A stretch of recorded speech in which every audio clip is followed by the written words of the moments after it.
Hello and welcome to the live stream. I'm Video Game Pianist and I'm here in Los Angeles and there's a great heat wave going on right now. So it's in the mid 90s right now, Fahrenheit, and I'm trying to stay cool. So how's everyone doing? Hello Pat Rick, welcome to the stream. Hello Chicken Nugget MM. Hello, Real Gamer. Good to see you again. Hello, Black Note 2. Welcome. And hello, person with non-English characters. Hello, Night Child. Hello, Cat6768. Hello, Tanner. All right. Yeah, Tanner, you're supposed to be mod for just one stream. I keep on forgetting to take you off the mod list, but yeah, I guess you'll be a mod for today as well. Alright, so let's start with Super Mario Odyssey Jump Up Superstar. This was arranged by Hayato Sumino. We load it up here. Turn off the page turner.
Alright, so now here's Super Mario Bros. Main theme.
Now I'll play the Zelda dungeon theme with hands crossed.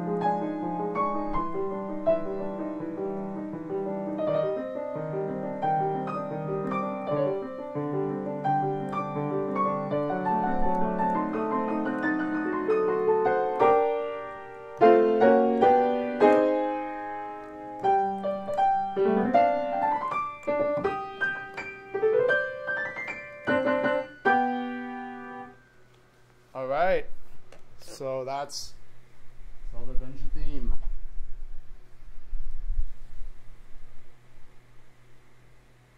Alright, let's see here.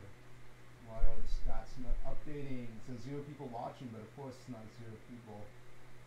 Let me see. Refresh the screen. Alright, that's better. Ah, gotta love mosquito bites. And thank you for the super chat, Real Gamer. The super chat is Zohar002 Final Fantasy VI Aria. Okay, so I think you mean Zohar002 is the ranger, and is that from Zohar's domain? That site has been up for years, and he's Zohar is arranger of video game music. He's one of the better arrangers of video game music, in my opinion. So let's look that up. Maybe it's on MuseScore.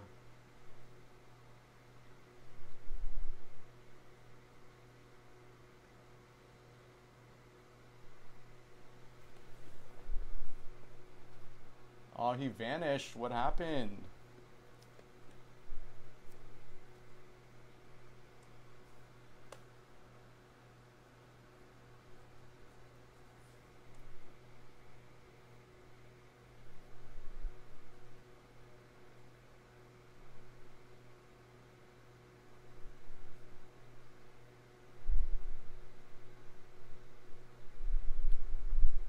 See, Final Fantasy VI Aria.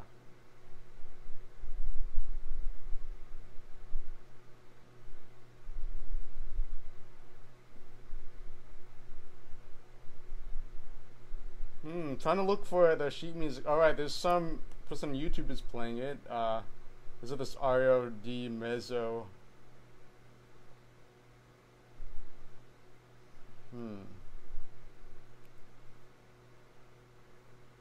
If you can send me the link, that would be easier, so I don't have to spend time searching for it.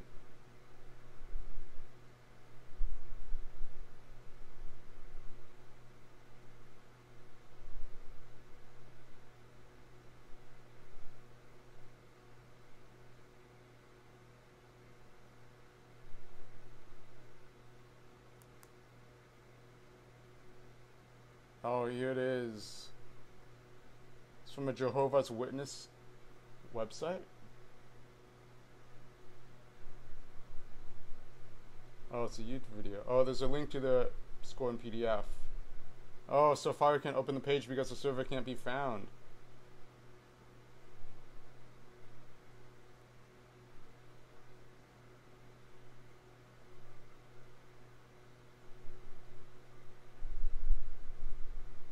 Okay, there's somebody who's uploaded something with the sheet music.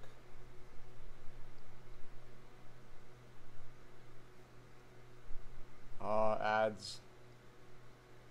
What? It's taking me to a website that I don't want to go to. Now I lost the original link.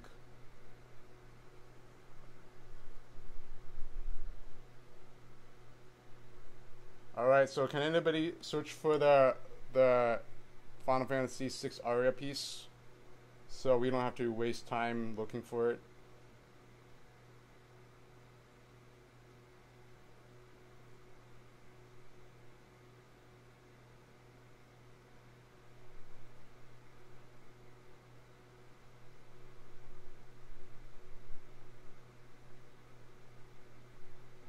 Oh, it's on the archive, Internet Archive?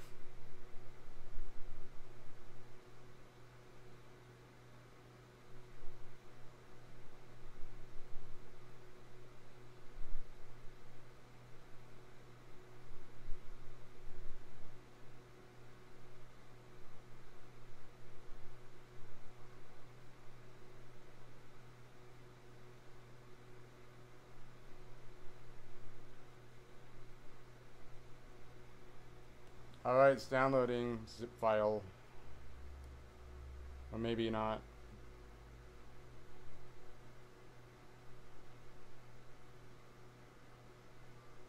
Yeah, I'm at the Cantavana YouTube channel.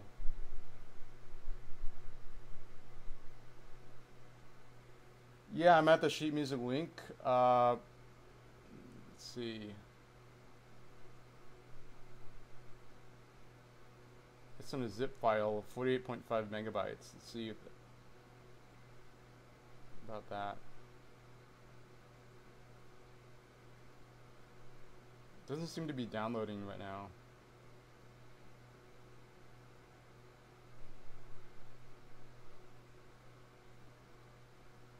View contents. Oh, there. Okay, there's a whole folder of it. Final Fantasy. I see Chrono Trigger, Chrono Cross, but I don't see Final Fantasy.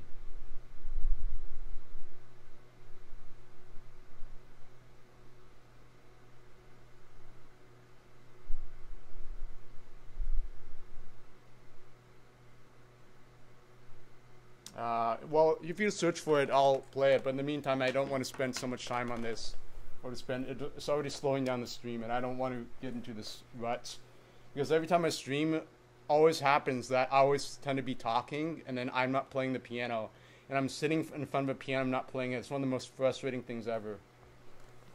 Alright, so Real Gamer, if you can search for it, in the meantime, I'll start playing other music, because I don't want to just hold up the stream for this, but I appreciate it, so... If not, I'll play something else. I'll play the Final Fantasy aria piece, but I'll just arrange it myself. I mean,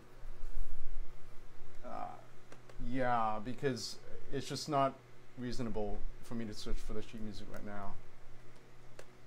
All right, here's Super Mario 3 World 2.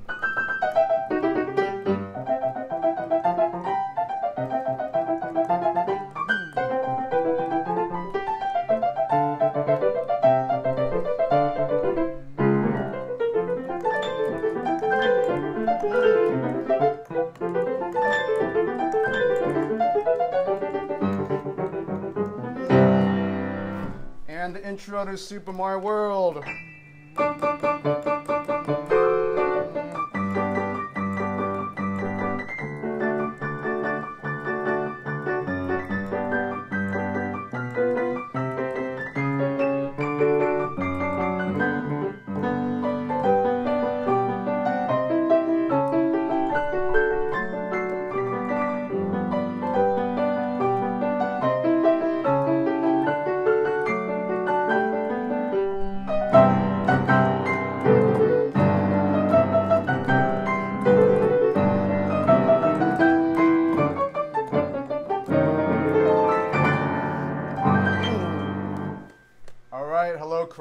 Cracktbot, good to see you. How are you? Final Fantasy VI battle theme. Alright, so we'll get to that request after the real gamers request.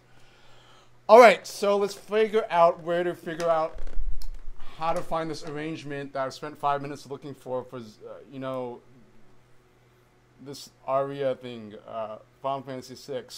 I know it's from Terra's theme. This is sort of this aria di mezzo, you know, it's from Final Fantasy VI piano opera, and yeah, this is one of the pieces where it can be arranged in many different ways. So, you know, I'll just arrange it on the spots. This thing.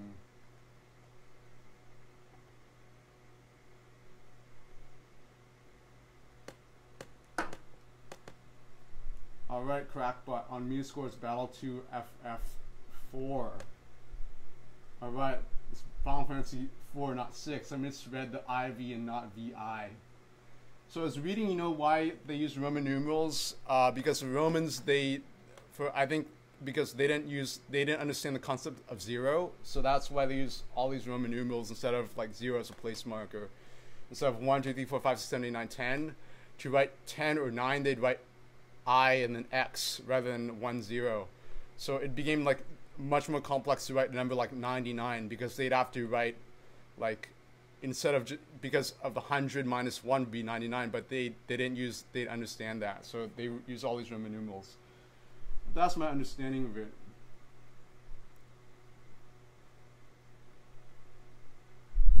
Alright, Felwix, if you could email me the link to videogamepianist@gmail.com and then tell me when you've emailed me the music, because I don't have notifications on my phone that says, oh, you received an email or you received a text message, because I'm trying to, you know, use a phone just mainly as a phone, and I don't want to get distracted. You know, every time I get an email, I have to check it. Every time I get a text message, I have to check it. You know, it's one of those silly things. I mean, we have to, you know, stay focused on things we have to do.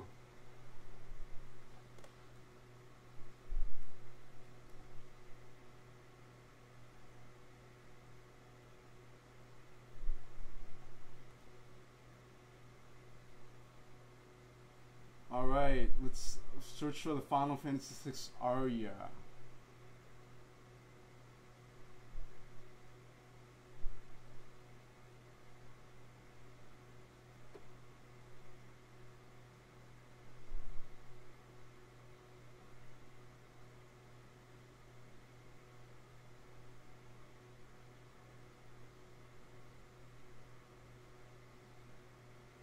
Alright, I'll just listen to the YouTube track and just, you know, I'll just listen to it. Go to the original source.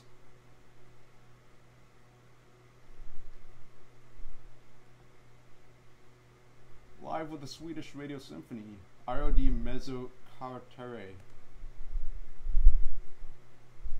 Let's have a listen.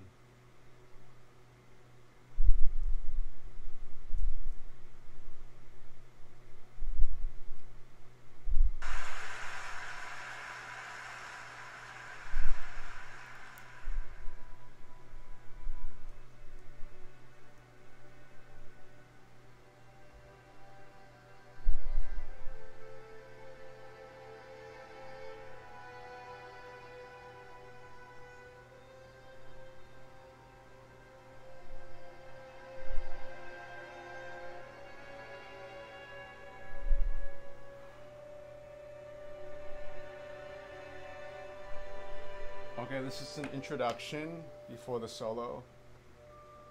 Alright, thanks, Felix.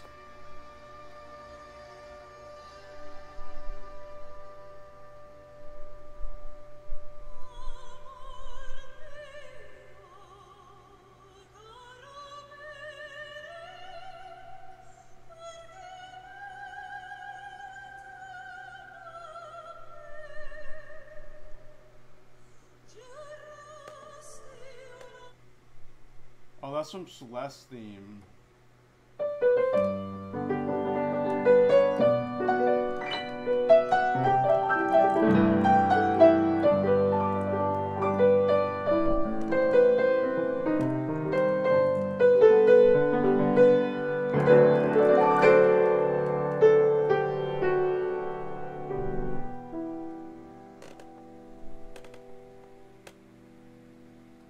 Alright, open with Safari.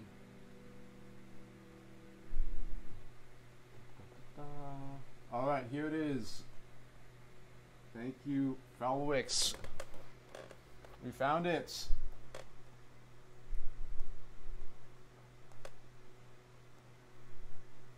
Alright, now open it up in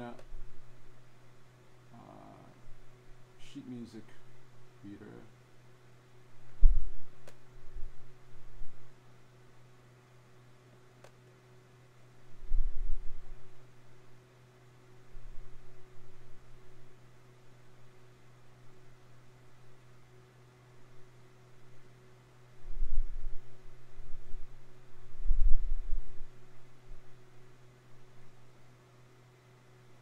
Alright.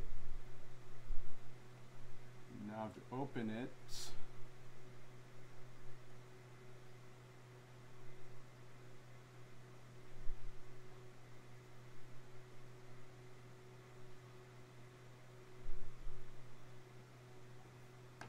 Alright, I downloaded it and then trying to open it.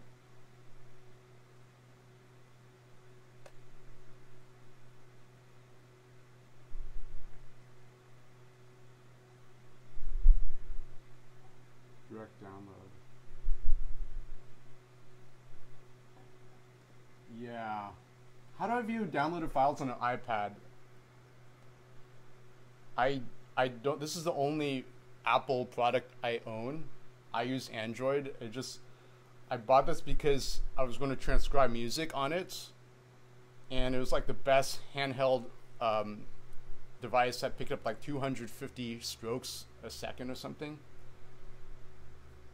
So, but even that, the 250 strokes a second, it's still like writing on here is distracting than writing on a pen and paper. I don't think the real thing can be replaced. But how do I open the file that I just downloaded?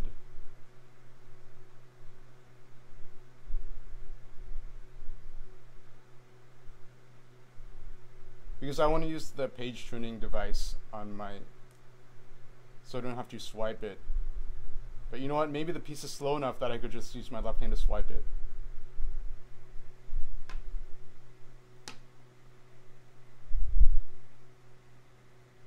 Yeah, you know what? I'll just use my left hand to swipe it. This page down function is still not good enough.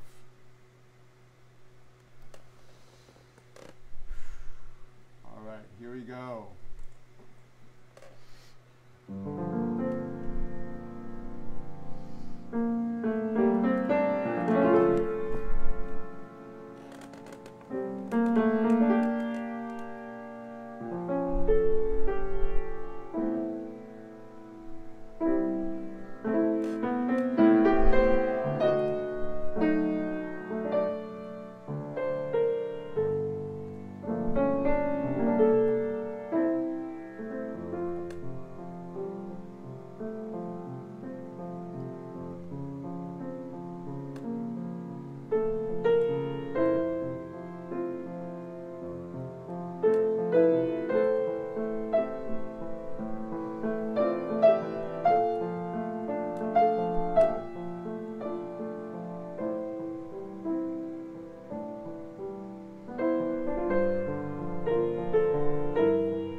Alright, so I missed that decrescendo and pianissimo at the end, but ended it in fortissimo. But that is the aria, grand finale from Final Fantasy VI, and that was me sight reading it. So I was familiar with the melody, but not with the intricacy of the harmonies that Zohar arranged really well. You're welcome, Real Gamer. Alright, so since I know Celeste in Final Fantasy VI, I'll play Celeste now.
Alright, that was Celeste in Final Fantasy VI.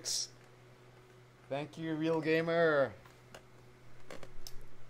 Alright, so let's get to the next super chat. The next super chat is by Crackbot, Final Fantasy IV battle theme. Well, it's a Final Fantasy day, isn't it? Final Fantasy Friday.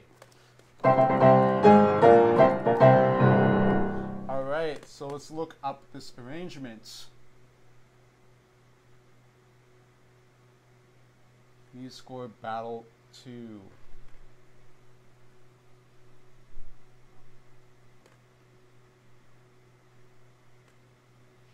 I don't live on my own. I rent this place out. So because I don't know how to drive.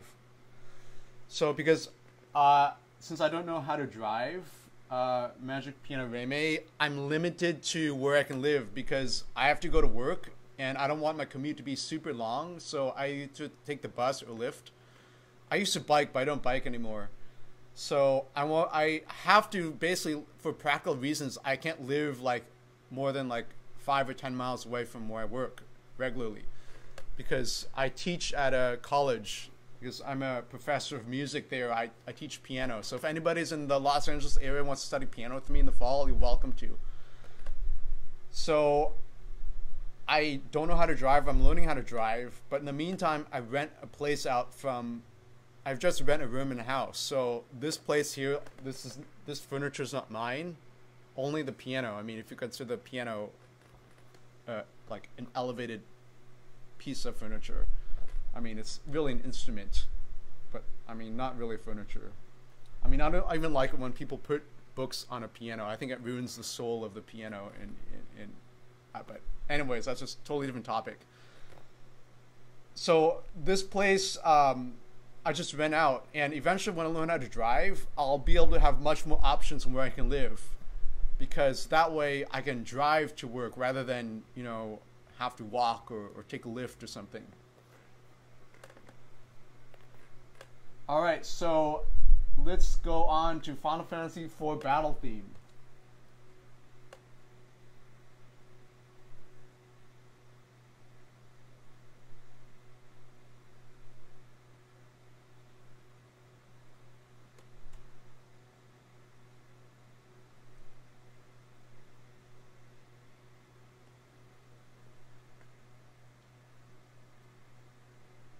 And as Battle 2.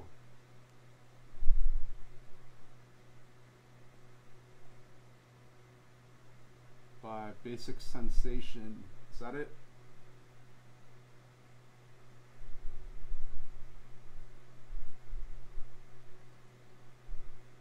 Da da da da da dee da dee.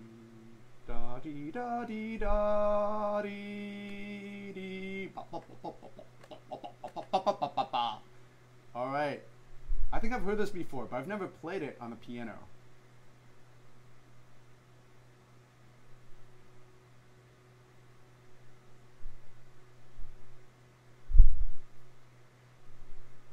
What is this chord at the beginning? A flat, B flat, D flat, E, G, B flat, D flat, G. Like that? Alright, there we go. Alright, so let me load this onto my Fourscore app.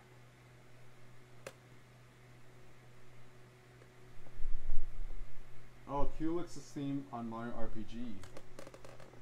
Alright, here it goes. Chord note equals 170. Wow, this will be quite an adventure. How many pages is this? Alright, 3 with the repeat. Okay, here we go. This is me sight reading this. Disclaimer.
Alright.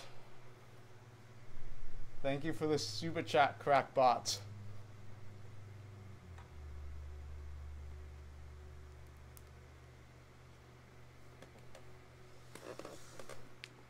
Alright, so we're still in a Final Fantasy mood, aren't we? So, let's see. I'll play Final Fantasy X Path to Repentance. That's right, Crackbot. You choose a lot of the not easy songs and a lot of with the fast-paced songs. But that's alright, it's fun.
All right. Burger Tales to make a request and make a super chat. I know a terrorist theme though, so if you make a super chat of $5, I'll do the request. That was the appetizer to the main course right there. All right, so now here is the prelude from Final Fantasy.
That was a Final Fantasy Prelude. Just a second, let me turn the battery to my laptop before the stream shuts down. Alright, there we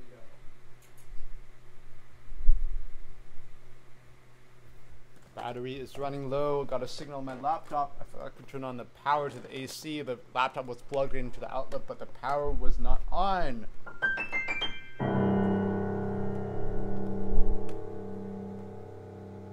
It's called two hands cross each other.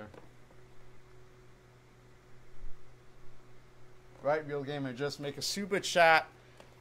PBJ, if you make a super chat of Xenoblade Chronicles music, which I've played before. I played a medley of Xenoblade Chronicles music, by the way. Alright, so next I'll play, well, this is actually one of the last Friday streams I'll be doing, because I'm planning to schedule my streams to be on Mondays and Wednesdays. So, because I'm planning to stream regularly, not having, like, stream at different times. So,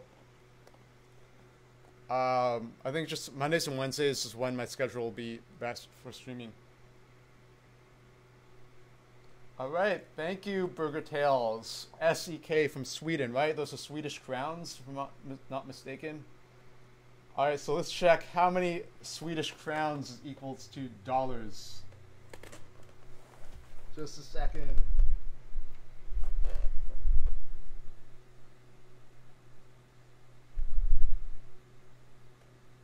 $20 Swedish krona equals 2.26 United States dollars. Unfortunately, that's not enough unless you want me to play just half of Terra's theme, which I could do.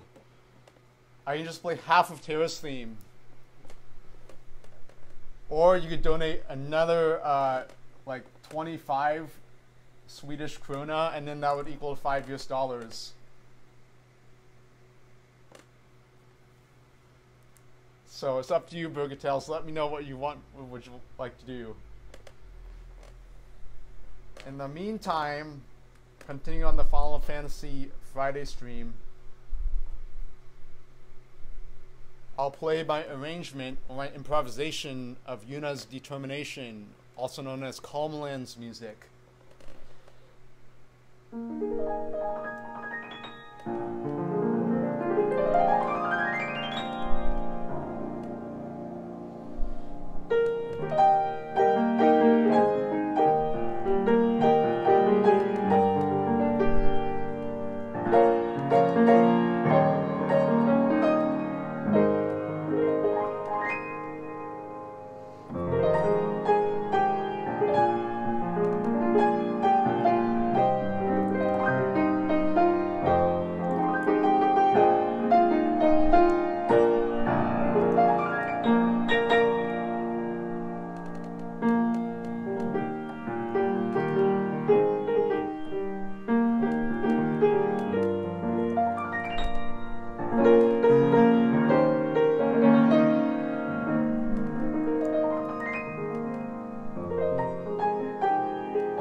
Alright. So that was Yuna's Determination from Final Fantasy X. And that was my improvisation / arrangement of it. Alright, so by the way, I'm working on, among other arrangements, I'm working on an arrangement of Metroid Prime Phendrana Drifts. So that's in the works, and I've composed a piano arrangement, and the thing with the theme, there's not much to work with, so I've come up with many different ideas and angles to approach it. So you can look forward to seeing that. I'll post it hopefully soon. I mean, there's one thing to arrange it, another thing to actually learn it and play it. So, but that's the plan, you know, to eventually post a video of me playing my arrangement of Phendrana Drifts. All right, Burger Tales. The thing is that I haven't heard from you. So Burger Tales, I guess you're 20 Swedish krona, which equals 2.26 US dollars at the moment. That's like exactly, you know, like half of a super chat, because I know Terra's theme. So I'll just play half of Terra's theme then. Or let me know what you want me to do, because I don't really want to chop the piece up like that either, because I don't like doing that. It feels weird when I do that. But let me know what you want me to do.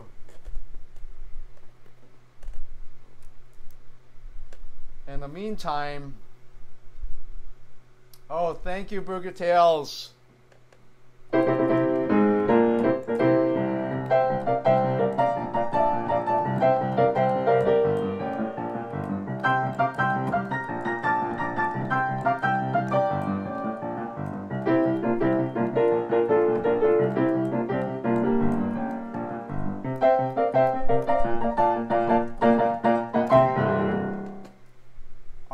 So there we go. The victory theme for Final Fantasy. Now we have a super chat. Here we go. Terra's theme from Final Fantasy VI. This is a piano arrangement, I believe from the Piano Collections. I didn't arrange this.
All right, thank you for the super chats, Burger Tales, and hello. Hope you're doing well in Sweden. Thank you, the Chase fan, and hello, JG12321. Thank you, Joseph Fleming. Thank you, Chase fan. I've been playing that piece since I was 15 years old or something. I remember like listening to it. I also have the file on my computer too. Actually, on my tape recorder. I just played it over and over, and I just fell in love with that piece. And yeah. So I've been playing that piece for a while. I mean, I could wake up in the middle of the night and play it blindfolded and still know like what to do. So that's the good thing. Like, the pieces that you know for years and years and years, you can play them like you're tossing a frisbee. It's like, yeah, and just like a frisbee, you can toss what direction the frisbee goes. I can play the piece like in a certain emotional direction I want it to go if I'm feeling it a certain way. So it's kind of like improvisation in a way, how I want to interpret the piece. If I feel a certain way, then I can throw the frisbee in a certain direction. I feel another way, I can throw the frisbee another way. I can even make the frisbee curve. I can make the frisbee boomerang and come back to me if I throw it in the air, depending on the wind that's blowing, stuff like that. So, hello Crackbot, welcome back. Mario Raceway. All right, so we're transitioning from Final Fantasy to Mario. All right. I always thought Final Fantasy V was a little bit like of a juxtaposition or ironic because, Final Fantasy music is not the most happy music that comes to mind. I think of Mario that's more happy. And I think of Friday is, a fun day because it's the day for the weekend, and it's one of my favorite days of the week. So like a Final Fantasy Friday, it's like playing sad music on one of the happiest days of the year, of the week. But anyways, maybe that's just me. Mario Raceway.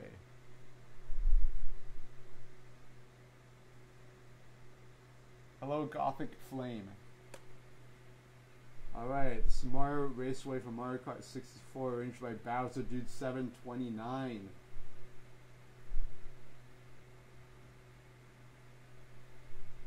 Thank you, Crackbot. And this is in... What key is this in?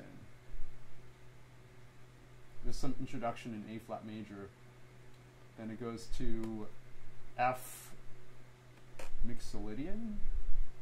Anyways, we'll see what this is about.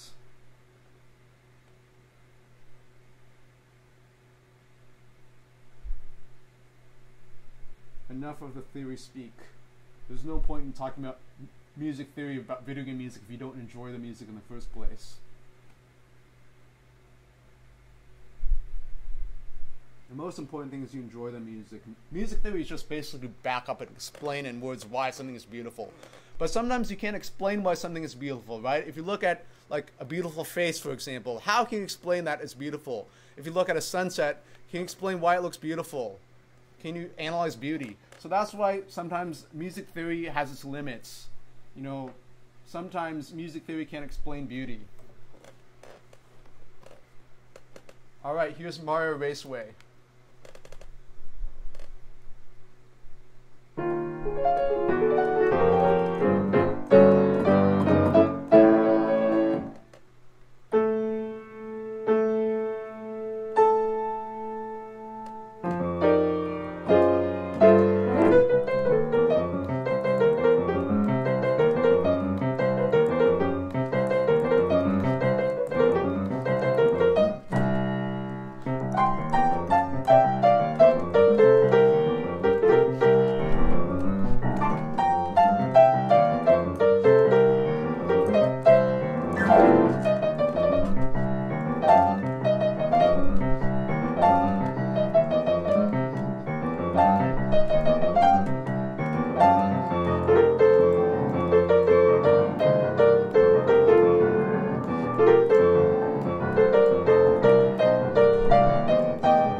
seen that before.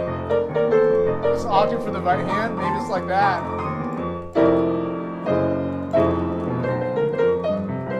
Let's put this on octaves.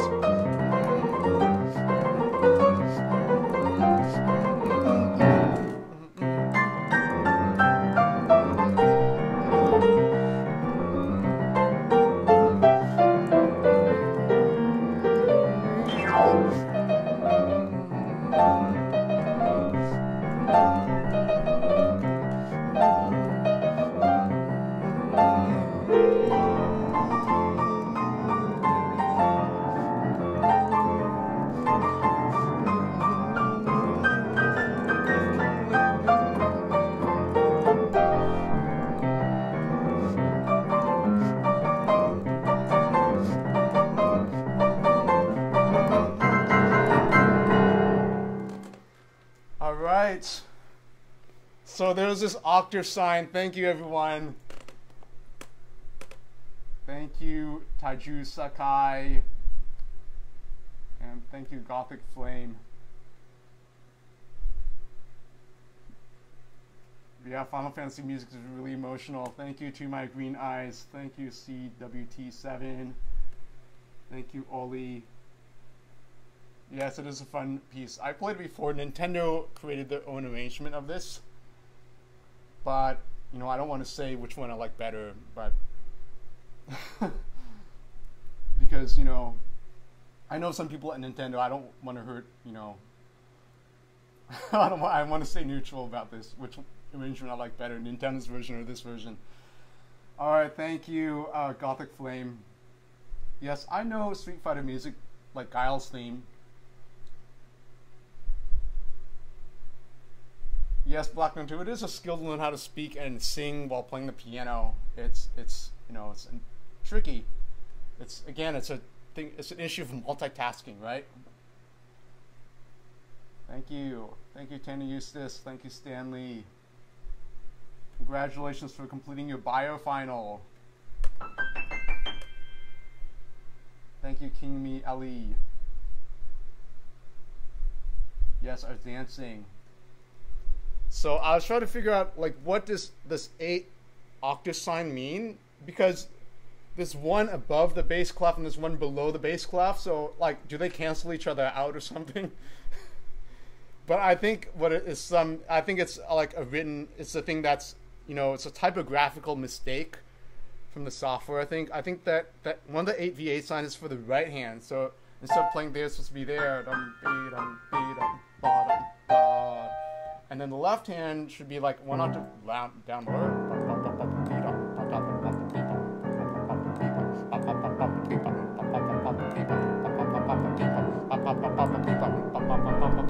Like that, I guess.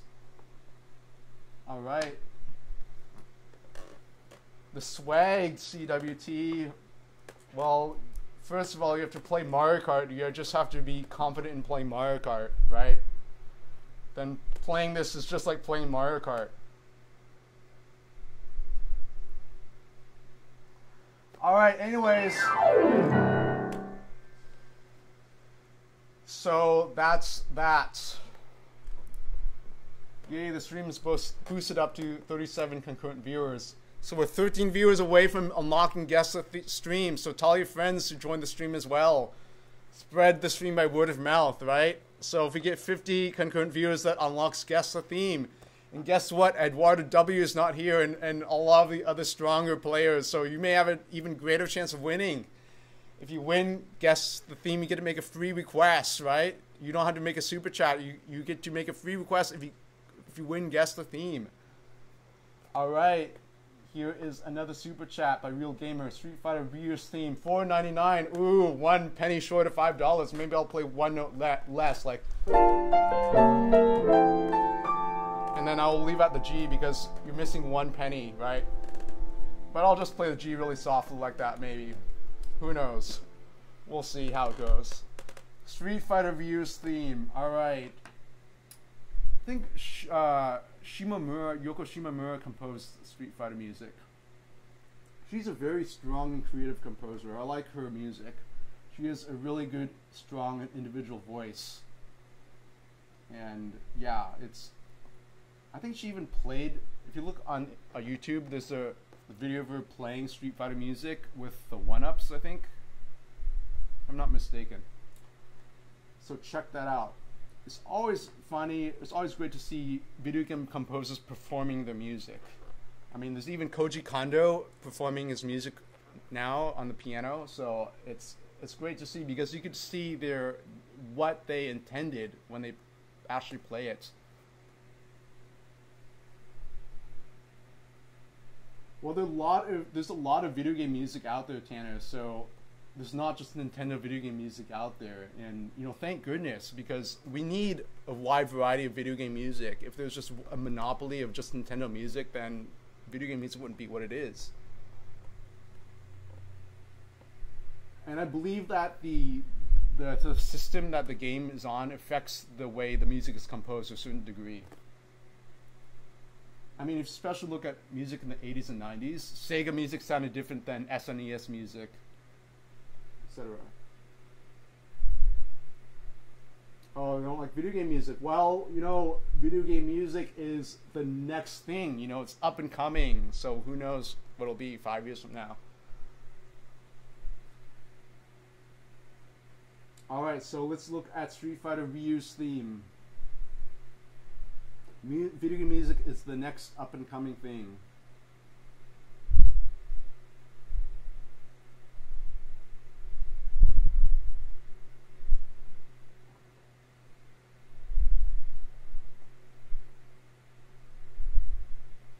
Alright, let's look.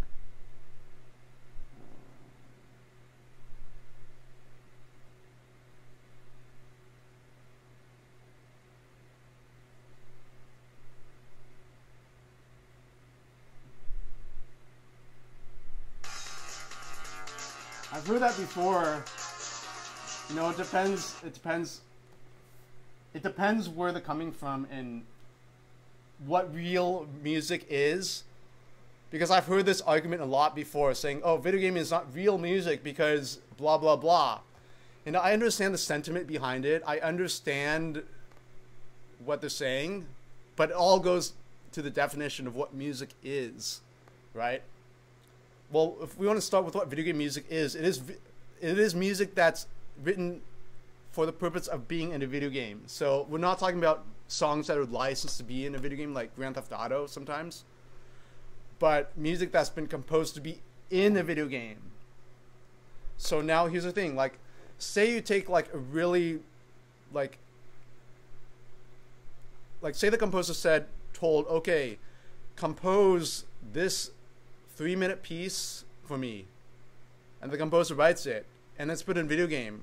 I mean, that's music, right? Because the composer just wrote a piece. But some people don't seem to think video game music is video game music because it's real music, because they think the music is in a video game. They think because it's in this container here, it's not music. And that's what I don't totally agree with, because how do you know the composer just wasn't told to write music, and the composer wrote this piece, and it is music because the composer wrote it. And say the composer didn't even know that it's for a video game, and then the developer, the game programmer, puts it in the video game. And then because it's video game music, oh, it's not real music, ha ha ha, because it's in a video game and it got 50 million copies sold of this game. Part of it is, I think, because it's so popular, people have a reaction against the popularity. There's like sort of like that goes against some things that are popular, and I understand that too. But you know, like, if you don't think video game music is music, then what about music in movies, music in theatrical music, theater, Broadway musicals, you know, in any other medium? Are they talking about just objective music, like a music that has no descriptive title whatsoever and no programmatic overtures whatsoever? So again, it really goes, you know, it depends on that thing. And even if the music has no story or programmatic intent, if I do this, which may sound like the Donkey Kong Jr. Sparks theme, I mean, similar in that sort of, you know, the bouncing around the notes. But if somebody just does that is that music itself either, because some people say yes, it is, because it is sound, and sound, when it is when the air molecules vibrate and bounces off walls in an acoustical setting, it is music. But then somebody else might say, okay, but those notes were not having any intent harmonically or melodically, at least not clearly to the first hearing. Then okay, that's not music, because it's just random. It's random noise. It's noise. It's not music. So even in the realm of non-programmatic music, there's debate whether things are music or not. And even things are in the video game music realm, because of the huge amount of popularity some franchises get, some people might say, oh, that's not music because, blah, blah, blah. They're not going to say it's because it's popular. They're going to say it's because it's the structure doesn't expand.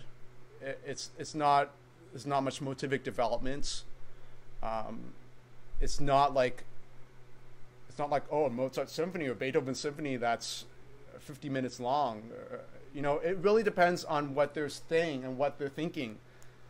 And that's the thing, if you look at the history of jazz, for instance, jazz wasn't respected as it is today.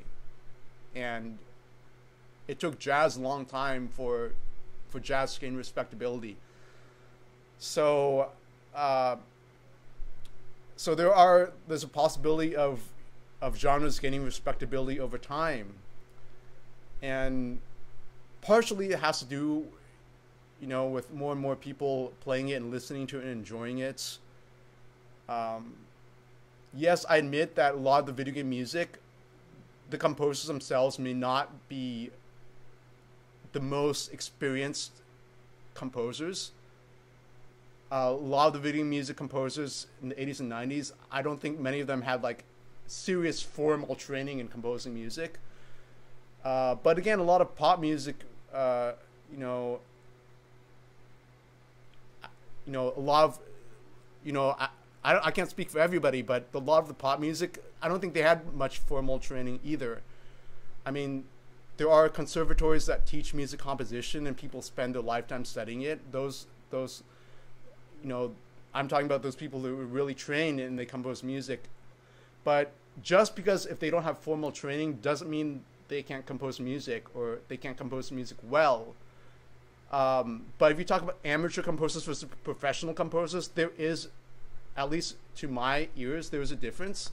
It's like amateur painters versus professional painters. An art historian, a student who majored in art history, told me this. She said that professional artists, they see the big structure. Amateur artists don't. When they create art, it's fragmented. They see like there's like a section of this painting here and then there and there, but there's no overall structure. Professional artists are able to create a piece of art that has a coherence to it over either like a canvas or through time, whether it's 5 minutes or 50 minutes. And in my experience in seeing art, amateur artists have difficulty or they're not interested or whatever in creating this sort of coherence over time. So that's the difference between amateur and professional art creating. In my experience of seeing that art over time. So perhaps some people see that in video game music.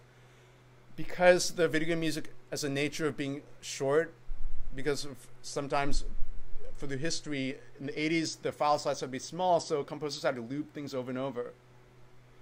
Because of that technicality, they did not have the luxury of creating 50-minute pieces. It was impossible. Even if they wanted to do it, they couldn't. And video game music came out from that environment. And now people are creating video game music with symphonies and choirs, but that doesn't mean that it doesn't mean it's better. Just because people can create music with symphonies and choirs and have all the plethora of resources doesn't mean it's better. And I see a lot of time and time again, a lot of battle themes in video game music. It's just bump, bump, bump, bump, percussion, add percussion here, add this horn attacks here, and it's cliches. And I'm tired of hearing it, and I'm tired of transcribing such things because it sounds all the same. And that's where I think it can be ingrating to some people who don't like the video game music for those reasons. I can see the point there. That's another issue. But that doesn't speak for the entire video game music world. So those are just things I'm throwing out there, and from my experience and my observations and my listening to video game music, my transcribing video game music, and my attending video game music performances and playing in them. So, and interacting with audiences and you know, talking to you and, you know, the community itself. You know, the video game music community is you know, it's growing.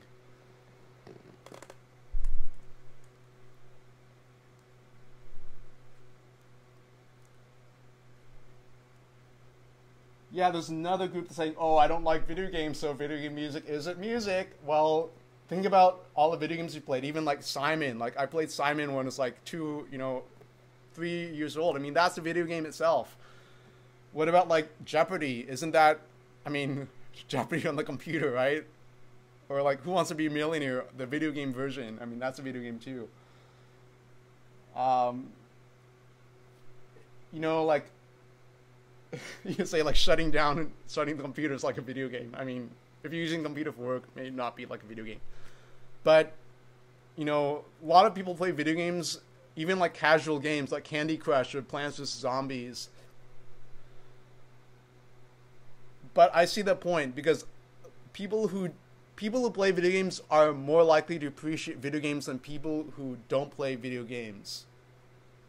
And I'm trying to get the audience of people who don't play video games to enjoy video game music, and I'm trying to get the audience of people who play video games to enjoy video game music that from games that they haven't played.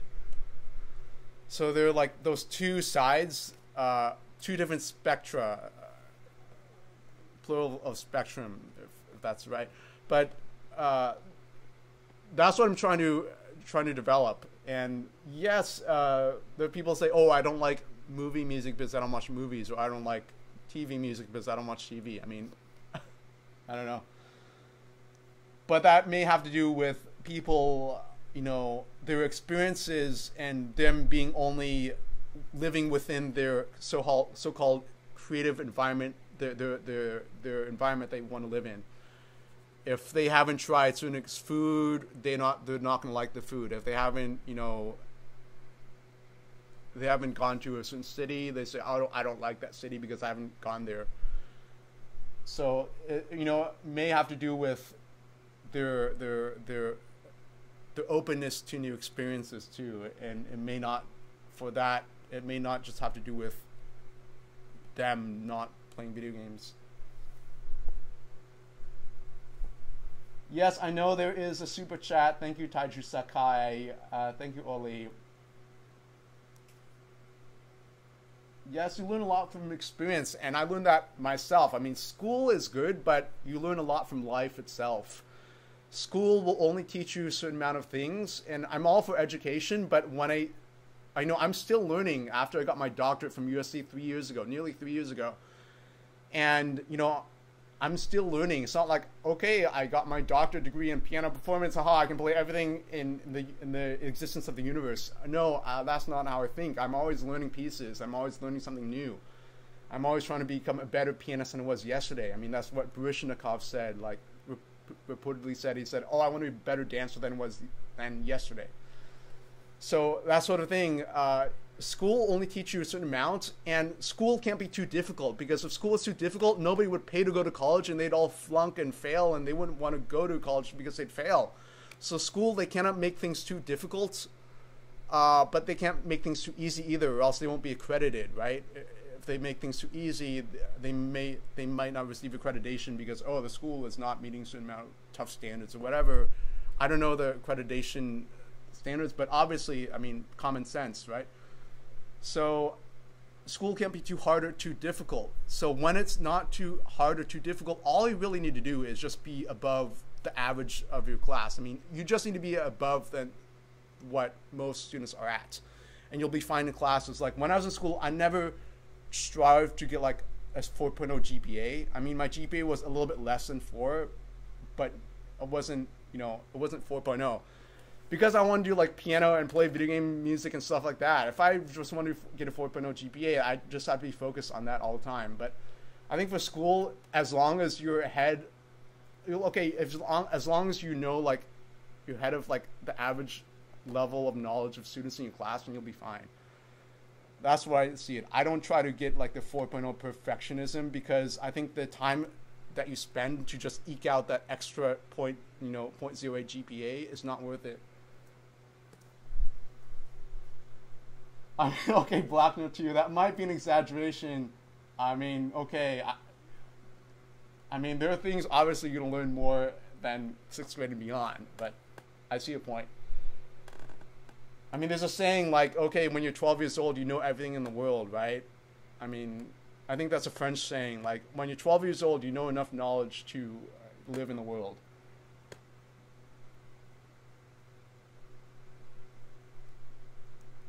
Yes, I played in my high school talent shows. I played in like school and performance in colleges and stuff like that. And also where I teach.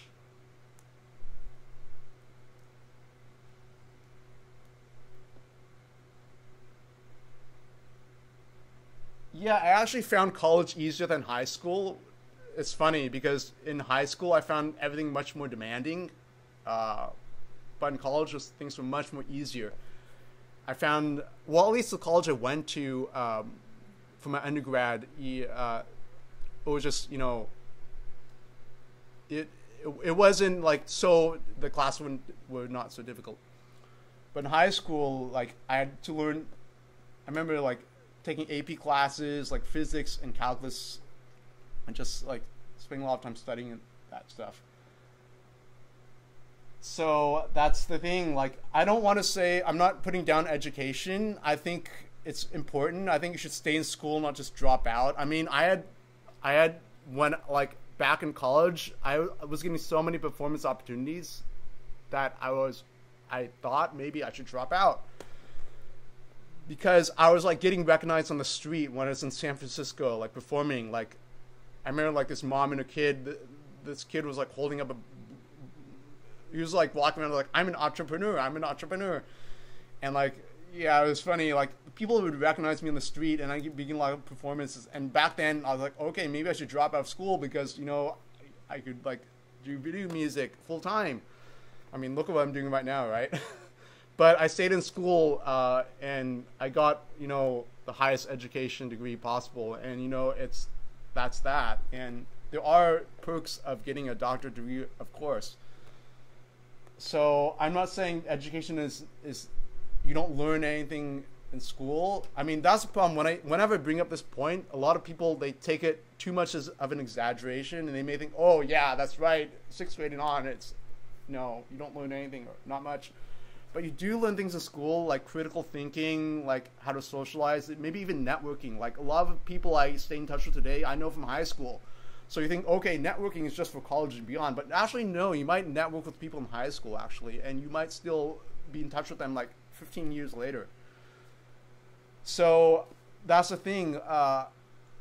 It's like, school is like, you network with people, you learn critical thinking, you learn how you learn a lot of different skills, which you may or may not use later in life, but I think it's still important. And even for practical reasons, if you apply for a job, you get paid on the scale of how much education you get. So, for instance, if I just had a master's degree and applied for a job, I get paid less than if I had a doctorate degree. That's just the way things work in life. So, sometimes if you want to get the higher pay scale for a job, holding a higher degree will help you get the higher pay scale.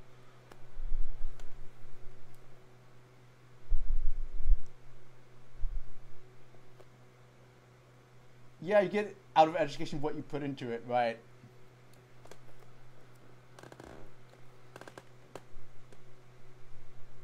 I mean, the best education, as Bruce Lee said, self-learning is the best education. You learn on your own rather than just other people feeding you information. Like, if you learn things on your own, you self-discover, you remember it more. Because part of it is like being able to retain the information. So, say you like learn something like 10 years ago, and does that mean you're going to remember it 20 years from then? Maybe, maybe not. But sometimes school will teach you how to learn itself, because you start to know what it takes to work hard, what it takes to get an A, how much work you have to do. So sometimes school will teach you, will train you to learn to work hard and be persistent. And those skill sets are very important in succeeding, because a lot of people, they might give up too early than reach their goals. So you have to, like, at least for me, it's natural for me. I know to work hard, be persistent, don't be discouraged, always be inspired, be motivated. Those things come natural in me, but for some other people, it may not be, and school will help you learn those things. All right, so that's that. How do we get to talking about school? Well, we're talking about like video game music, right? Now, video music is not music, blah, blah, blah. Well, it's funny because, some places where to teach music, they're looking for people who are game music specialists that have experience in composing game music. It's funny. So it's like, it's becoming recognized in higher education. So when video game music is becoming recognized in higher education, it's a sign that it's becoming more accepted.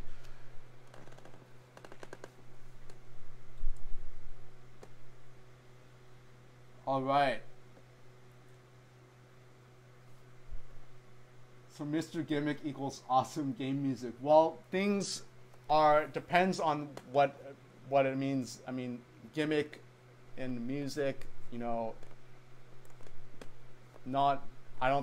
think that's a overgeneralization of things. All right, so that's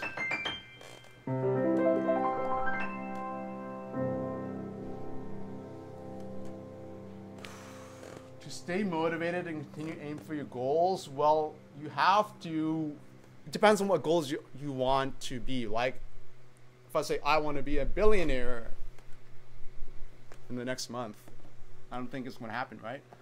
But you want to have goals that are not too impossible. You want to have goals that are within your reach, first of all, that aren't unrealistic, but that aren't too easy to obtain either. So say like somebody's overweight and they want to lose 5 pounds, right?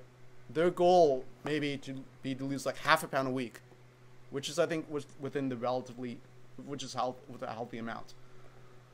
So to obtain that goal, a person should like burn X amount of calories per day and,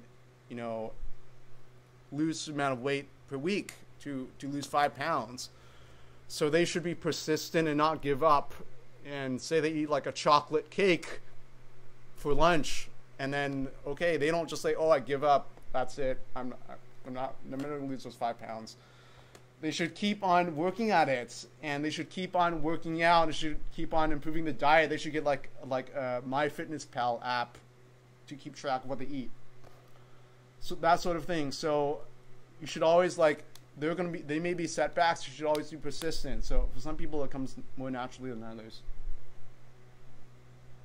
All right, let's get to Crackbot's Super Chat.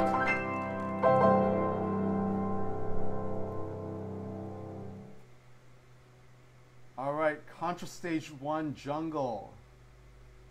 All right, let's get to Street Fighter Ryu theme. All right, we got 2 Super Chats in queue right now. Street Fighter Ryu theme from Real Gamer.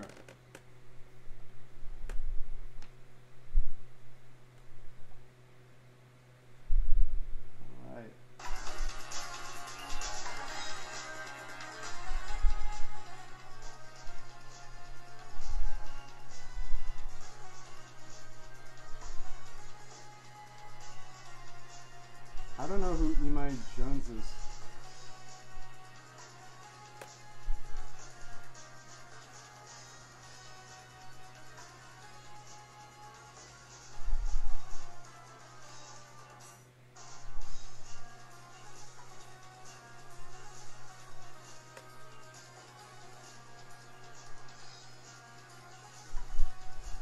I don't have a Google Drive for anybody to, you know, drop files off at.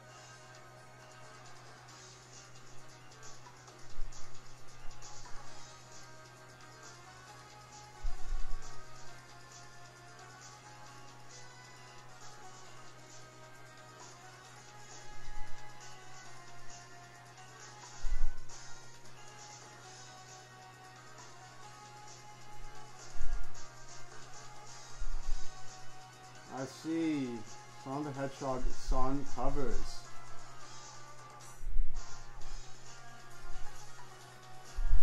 Sounds good.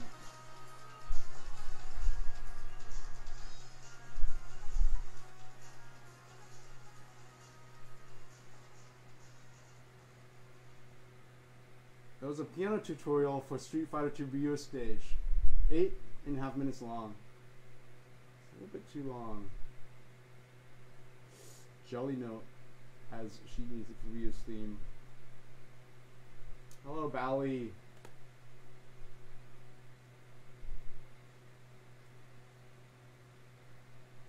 Alright, what is this? There's no bass clef here.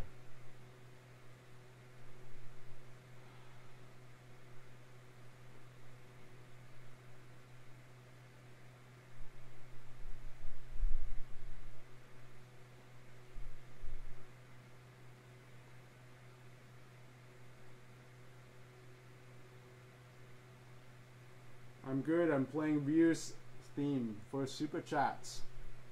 So let's see if there's sheet music for this. Let's look at this piano tutorial. I've never really learned a piece from a piano tutorial. I wonder, like, you know, how efficient of my time this would be. Schnifka. Are you Schnifka Kifta Hume?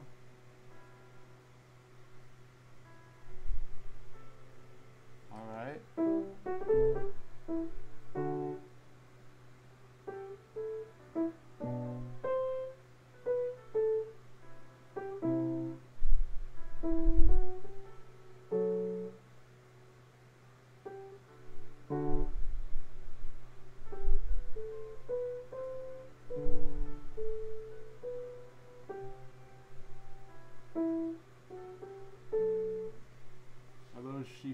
Schnifka.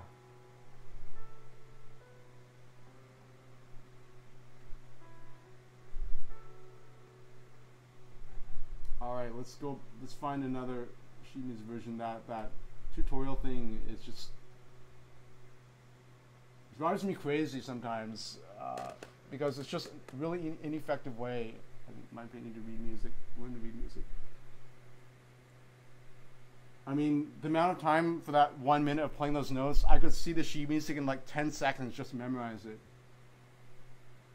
Playing piano is all about time management, because it takes 10 lifetimes to learn all the piano repertoire. I mean, not counting video game music. Who knows, if video game music, it may be like 20 lifetimes. But pianists, they're time management freaks. To be a good pianist, you have to be a freak at time management, because you cannot just spend all the day going like this. I'm practicing piano. I'm practicing piano. Right? It's not a good use of time management. You have to be like, okay, boom, I'm going to work on this. I'm going to have to change this finger. I got to do this and that and that and that and that.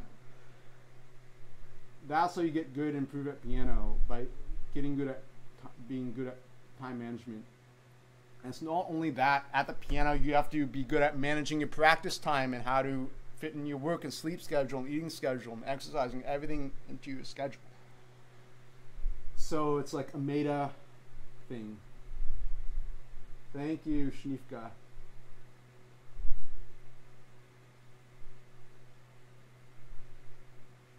Alright, let's see. View stage.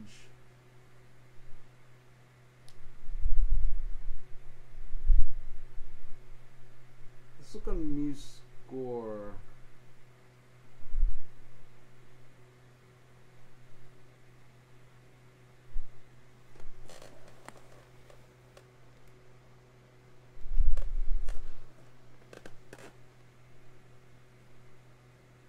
Yes, hello, whoa. You need to make a super chat of $5 US to make a super chat. $5 for a piece that I know, $7 for a piece that I don't know.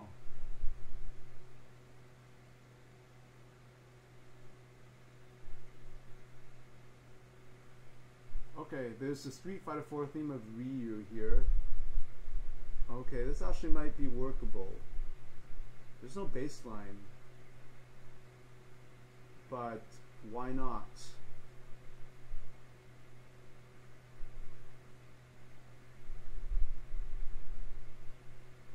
There's no bass line, at least for piano. For electric guitar, it's E flat minor. Alright, well that works. If you want to play it in A double flat minor, I'm all for that.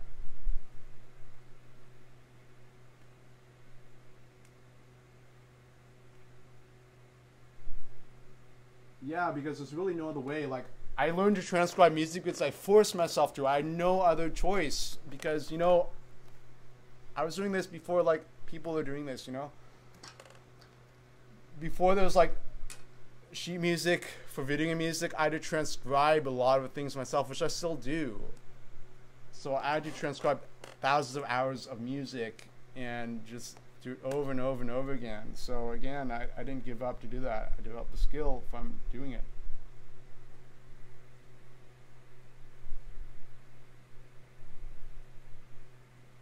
So that's something they definitely don't teach in music school. They don't teach transcribing video game music and playing it. Perhaps that would be a class I could teach, perhaps. Alright, here we go. There's no bass line here, so let me listen to that theme.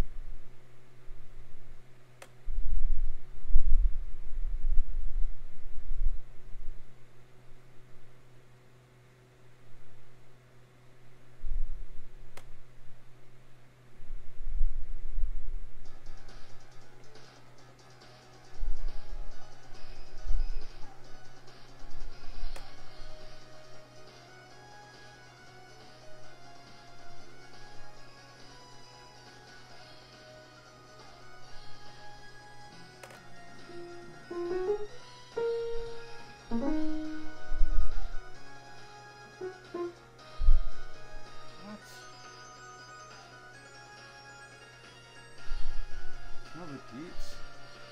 Oh, I didn't do the repeat.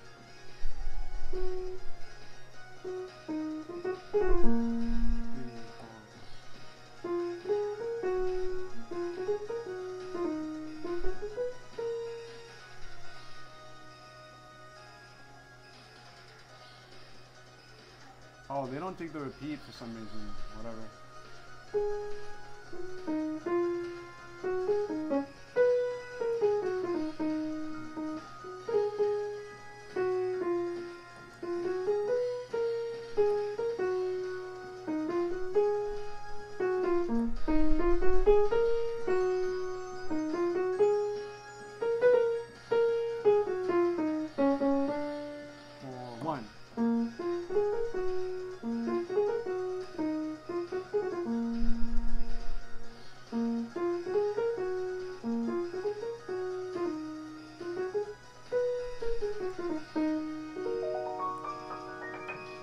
Alright, there we go.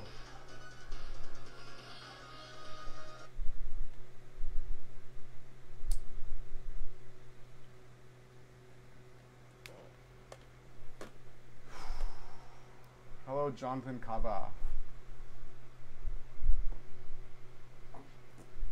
Here's Street Fighter 4 theme of Ryu.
right. So that's Street Fighter 4 Ryu's theme.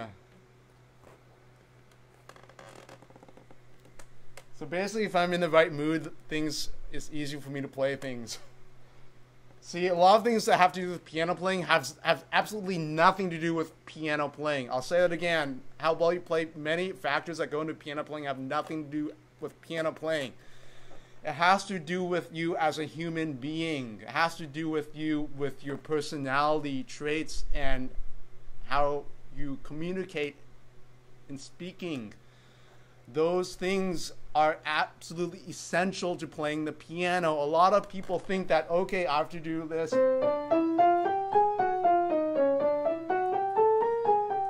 And then from doing that for hours and hours to get better. Well, you will get better to a certain extent, but you'll hit a roadblock that you won't be able to get past. You'll be like, oh, I want to get better, but I can't because of this roadblock. A lot of things have to do with yourself as a personality. So that's why when I teach piano, I teach to the person, not just like the piano in the person. Because you have to be, the way you are as a person, you'll like those things will come out in the piano. It's hard to explain, but it works that way. So, right, that has to do with what style of music you like, what you like to play, etc. And how you think, your decision-making process affects how you play, things like that. A lot of things affect how you play. So, that being said, like, again, like, it's funny because we think that to be a good pianist, you have to, you know, study the piano a lot, but a lot of things have to do as a person, like how well you play under pressure, for example, how consistent you are, things like that. So that's the thing, like, and those skills are transferable. Like if you look at like a lot of, you know, it's just that way. Like it's like what I play on the piano, I'm like, it's more like speaking. It's not like playing. It's like I'm saying, I'm delivering a message. That's what I'm focusing on. I'm not focusing on like, oh, I'm gonna play this with this certain fingers. I mean, yes, that is important, but it's the stuff beyond that that's important. The stuff that is behind the notes, the meaning behind the music. That's what's important. All right.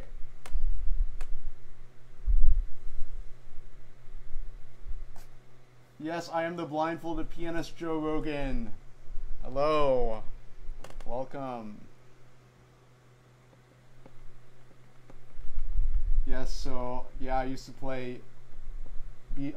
be known as the blindfolded pianist before I was the video game pianist. Alright, so Luigi's Mansion theme, whoa, you need to make a super chat to make a request of Luigi's Mansion theme. You're welcome, Joe Rogan.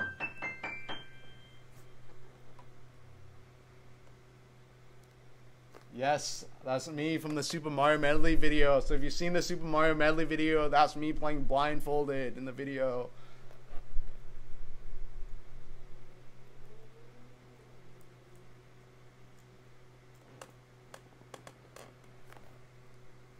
Alright, let's get to the next super chats. The next super chat is by Crackbot. It's Contra Stage 1 Jungle. Contra Stage 1 Jungle, let's see.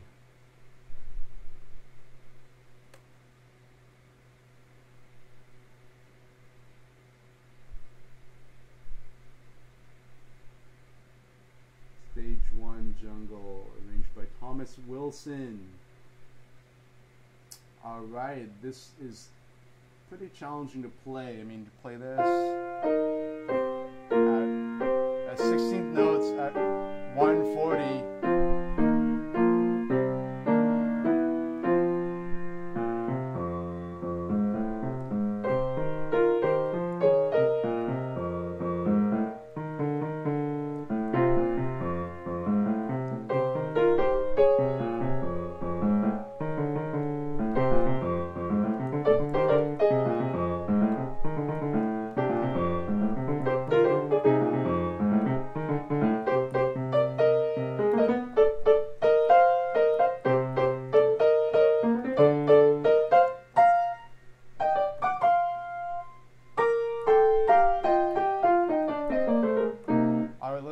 to Contra Stage 1 Jungle.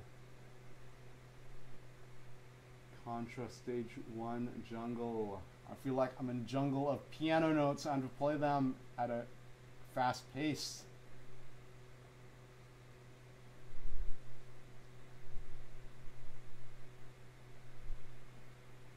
Hopefully we learn from history, right?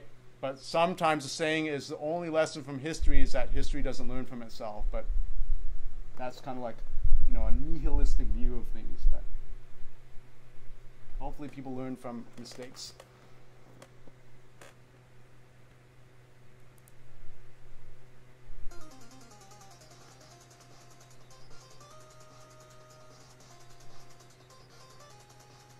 Yes, well, you do need to make a super chat of $5 to request a song or a piece.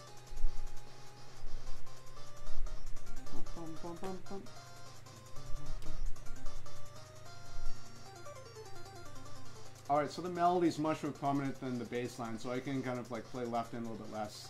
The more staccato touch, sort of thing. Alright.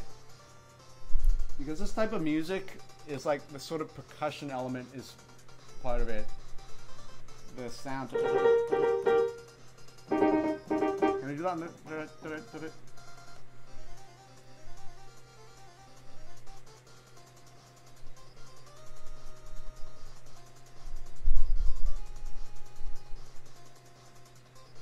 Composed by Hidenori Meizawa. I've not heard of this composer before. Doesn't mean it's bad or good or anything. I just haven't heard of the composer. Alright, so let's play this. Shall we?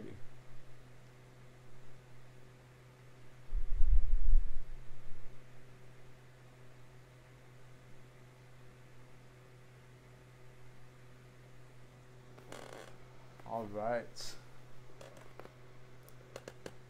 Here we go.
So thank you for the super chat, Crackbot. Hello, Marcus Diamond. Rowan, what is the HTF theme song? I don't know what HTF stands for. Alright, so no other super chats, right?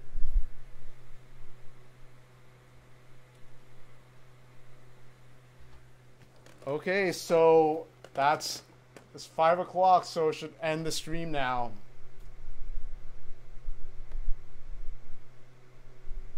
So, alright. So, end the stream. Thank you all for joining the stream. And I'll post a video game streaming schedule soon. Oh, we have another super chat. Hello, Delita Flapita. Alright, no problem. I can do your super chat. So what do you request?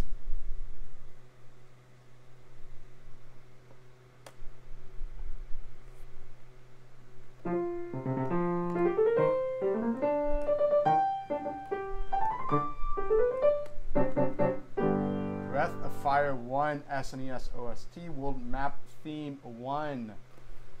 Video on YouTube. Alright, let's check this out.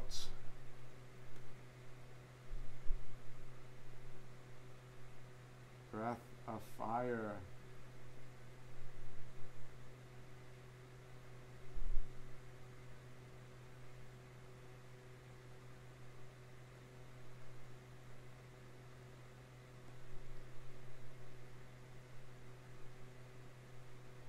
Alright.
Yeah, there doesn't seem to be sheet music for this piece.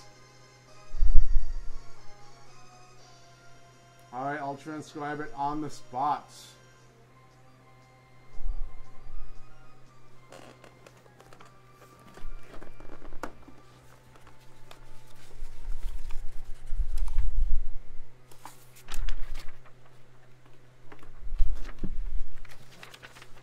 Here we go. It's in C Dorian, I think.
orchestral piece for full orchestra.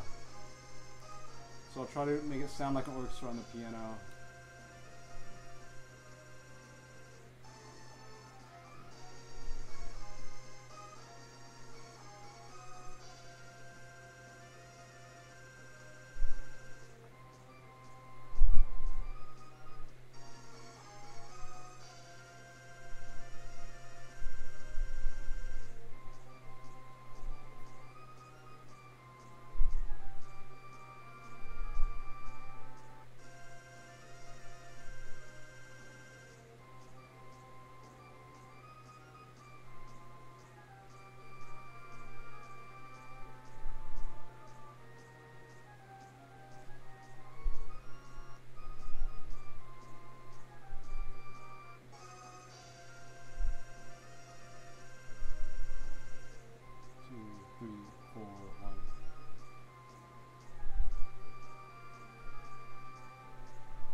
I'll get to the comments in a second. I just want to focus on transcribing the music for now.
So that's a transcription. All right, so I'll play the transcription here, and then I'll improvise an arrangement on that, on top of what I transcribed. So yeah, thanks everyone for your patience and everything. So yeah, what is my career besides YouTube? Well, I also teach piano at college, and so I'm a music professor there. So, and also do live performances too, and I'm working on some projects, video game music projects, which I'll announce later. So if you want to be the first to know of my upcoming news, you can join my Discord. That's like the chat room on where you can talk to me and other patrons. So check out my Patreon page. So if you go to my Patreon page, you can donate how much per month you want to do, and I'll create YouTube videos based on Patreon donations. And how much you donate, you get a certain amount of rewards. Like if you donate $1, you get access to my Discord chat server. If you donate $5, you get to make, you get more rewards. If you donate $10, I'll send you thank you notes. If you donate $20, I'll send you an autographed blindfold. So those physical things I send you, you have to live in the US though. You can't live outside the US. The shipping cost would just be much, much higher. But I have things in the works that aren't confirmed yet, so I don't want to say it. But there's some exciting things coming up. So I also do live performances. I teach things like that. Because one of my goals is to perform live, around the world, and not just perform on YouTube all the time. I mean, YouTube is fun. It's the community is great. I mean, you guys are great, but also want to perform live, like in concert halls. So I mean, that's the nature of being able to play the piano, whereas as a solo instrument, whereas other people people who say people do they're known for doing multi-track covers of things. I enjoy listening to those things, but the downside of doing that is that it's really hard to do a live performance of that if you want to. Unless you do all the other singers that you sing are your backup track, and you just sing the melody. But if I were to just do multi-layered things on YouTube, then it wouldn't be practical to translate that to live performance. Whereas if when I'm doing video game, playing piano solo, I can translate that to live performance much more easily. So yeah, that's the idea. Oh, CWT7, do you have a relative who lives in the US or a friend? Because then I could mail your friend the blindfold, and then maybe your friend could send you the blindfold. Right, yeah, even a recording is, live performance has its own special atmosphere. Just recording sometimes can be very austere to just record from microphones. Some people like that. It depends if the microphone is digital or not analog. There's some people who said, when they switched to digital recordings, it was much harder to record. I think Christian Zimmerman, famous pianist from Switzerland, lives in Switzerland, he said that when he recorded for digital microphones, it sounded so sterile. There was no background hum that he could play off of. Whereas for analog microphones, they would pick up hums in the background, for instance the fan here, or some some vibrations or whatever, and you play off of that when you play the piano. And it's very true. If you record for digital microphones with this absolutely no sound in the background, it sounds like something is really sterile. It sounds almost like you're in a scientific laboratory and the microphones are listening to what you're playing. It doesn't sound it's not very humane atmosphere. It's okay, let's digital sound and get it the best quality, but you're sacrificing the humanity of it in a way. Yeah, I see your point, Mitch. So yeah, And plus, you know, I like to listen to songs I heard when I was like 8 or 10 years old, you know, when I was really young, because I like to see how I react to it nowadays than I react to it then. And so I went on YouTube. I listened to some, you know, like Mariah Carey or Celine Dion songs, you know, that was like on the radio. And I heard the digital format, and I was taken aback so much because the digital format is stripped away so much of the emotional content of it. When I listen to digital recordings of songs that I heard in the 90s, it sounds completely different, and I don't like the digital versions.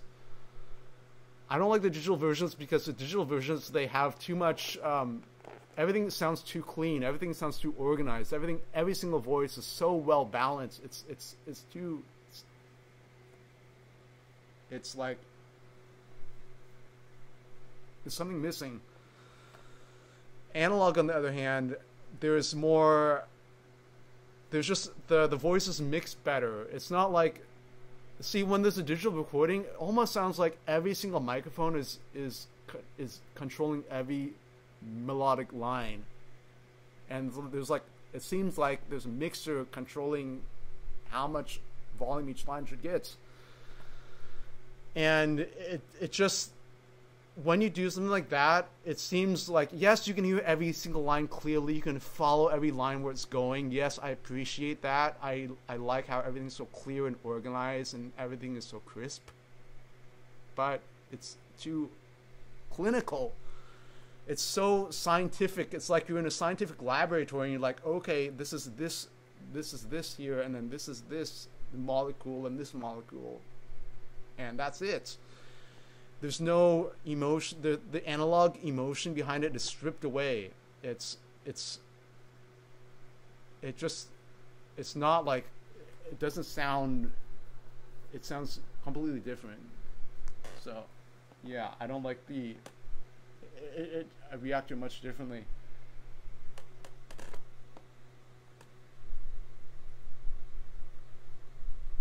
Right, yeah, the analog, they have a certain vibration hum in it. You know, like, even if you perform for an audience and there's like people like moving around the seats or like humming or whatever, that sort of vibe, that sort of background noise, you can play off of as a performer. And good performers do know how to play off of that give and take with the audience. Like recording, like the digital recording would be like the audience would be, there's like a sound barrier between the audience and the performer. And it would be like this, like, you don't hear the audience at all, and the audience only hears you from microphones that are projecting what you're playing through the glass barrier to them. There's like a disconnect, which I don't like at all. All right, Leonardo DiMartino, thank you for the ARS. What does ARS stand for? Is that from Argentina? That's just a guess. Let's see how much 222.22 ARS is in US dollars.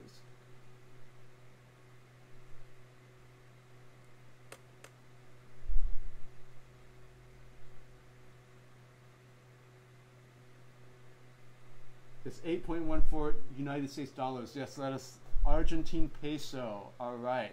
Well, thank you very much, Leonardo De Martino.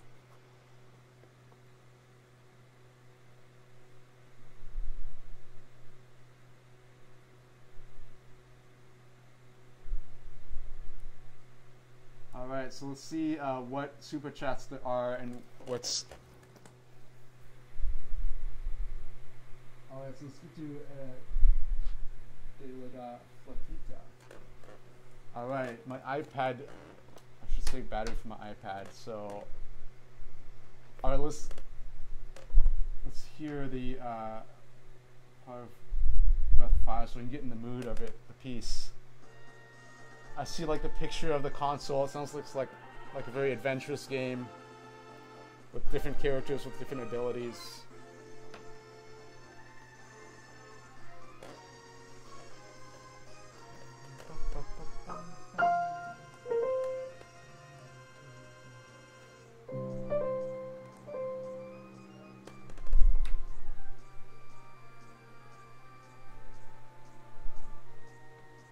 All right, here it goes. Haju, I'm playing De La Flaquita's request. So that's then after then Leonardo's request.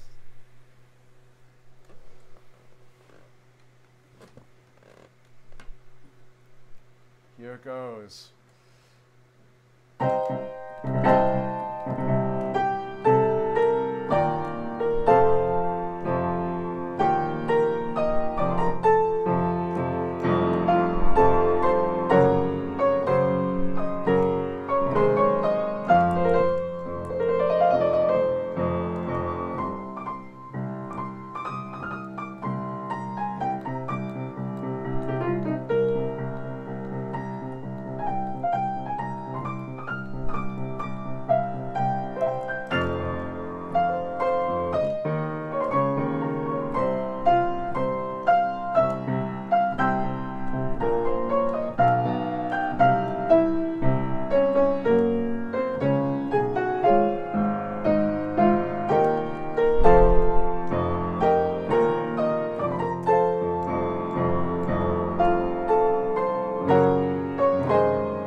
went a little bit crazy in the arrangement part, but that's the fun of it, right? Because when you play the video game, I assume you're really excited to play the game, right? Alright, so that's that. You know, some people would say, oh, I played that too crazily, I played that too fast, I used too much pedal, blah, blah, blah. Tofu Bad Apple, thank you, Crackbot, for another super chat. Alright, so let's get to Leonardo super chat.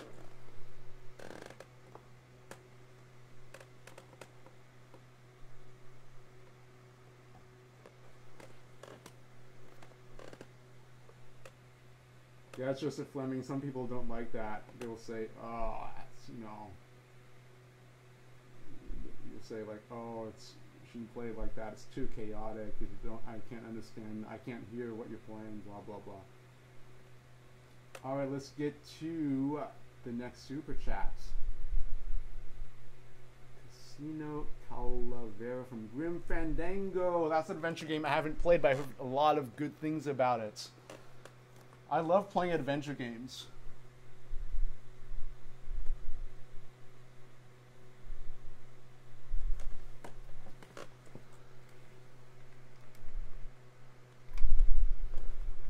I met Tim Schafer, actually. I got his autograph.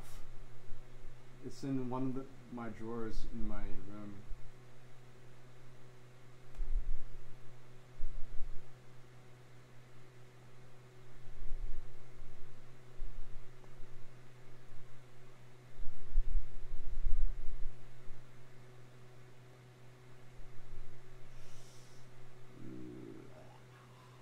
So sheet music for this.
Thank goodness there's sheet music for this.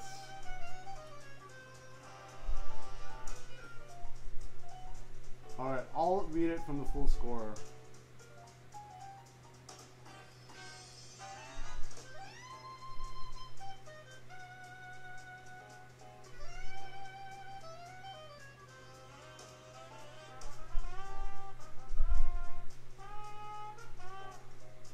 To transcribe this would take several hours.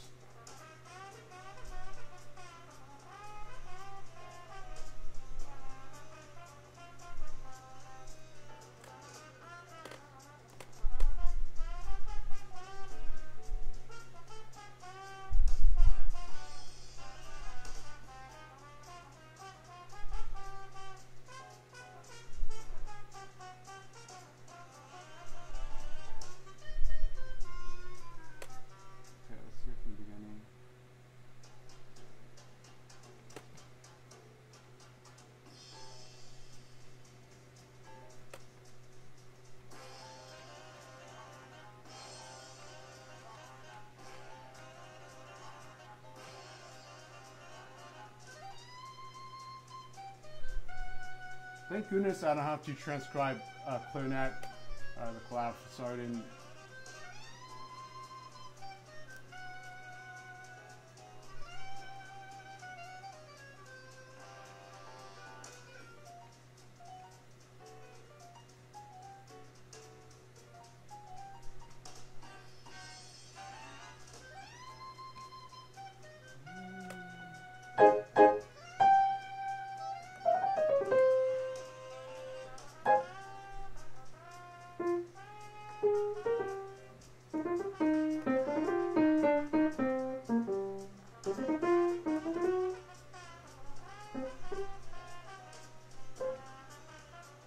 Alright, this is gonna be tricky to play.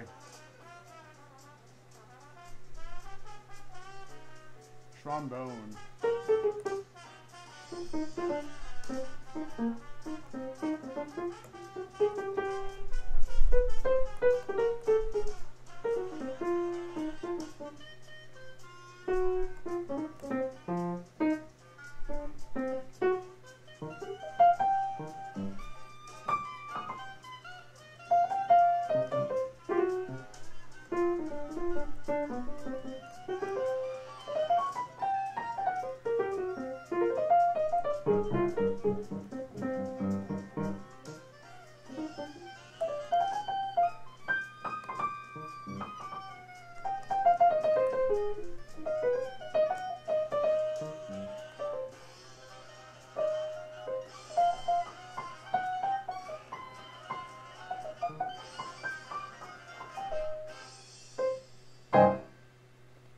Alright, here it goes. All the way back to the beginning. It's over 30 pages long. Alright, here it goes.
Thank you for the super chat. But I'm afraid that to get an orchestra sound on the piano, it's really hard. I mean, this was like a full big band playing this, and the piano is not a big band orchestra.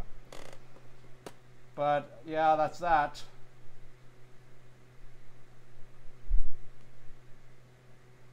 So let's get to the next super chat. Tohu Bad Apple.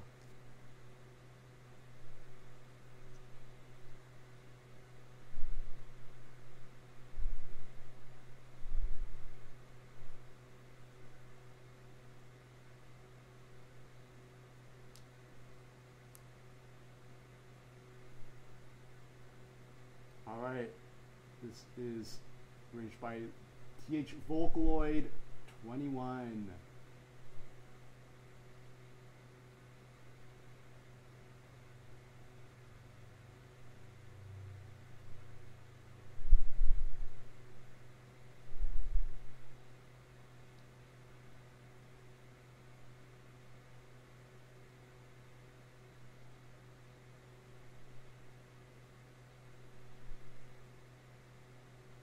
You're welcome, De La Flaquita.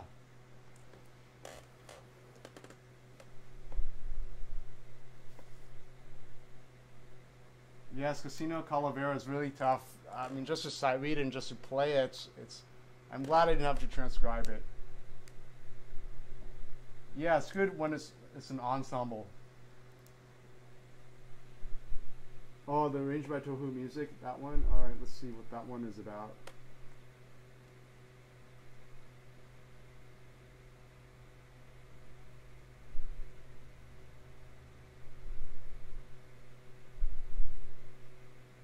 Yeah, that's funny. Some of the most difficult video game music to play on the piano is video game music that's arranged for the orchestra.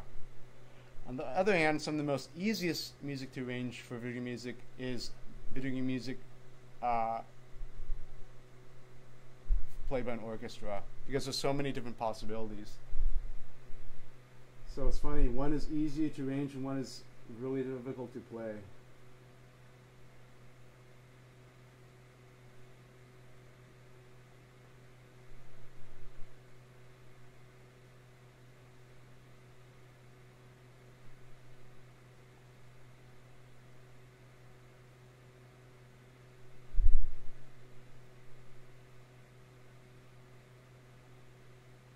Wow, there's a lot of Toho Bad Apple arrangements.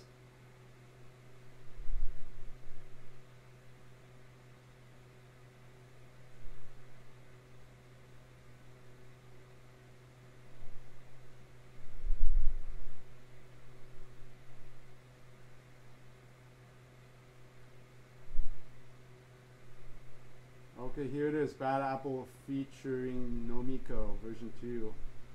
Arranged by M. Minoshima.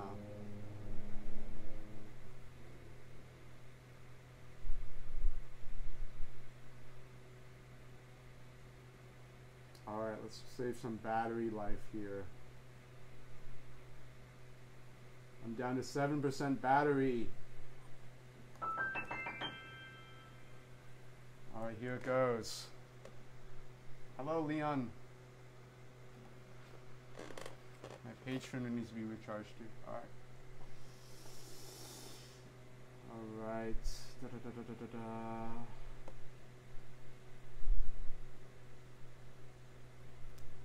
Here it goes. Lego con brio.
Yes, Bad Apple. Thank you for the super chat, Crackbot.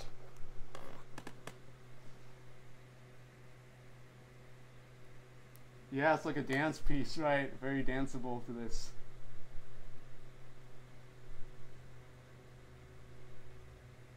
Alright, let's get to the next super chat. Donkey Kong Country 2 Bramble Scramble.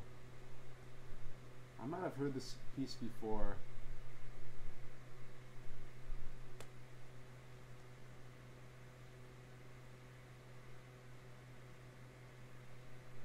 Yeah, Bramble Blast, is that it?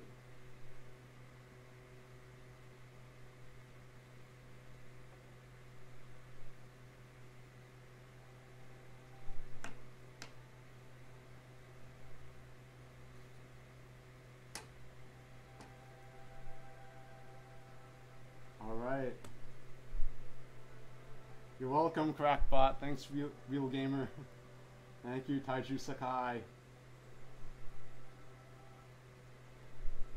I've played Through the Fire and the Flames in a live stream like maybe about a year ago, but nowadays I only play like video game music. And Aoki, you have to make a super chat.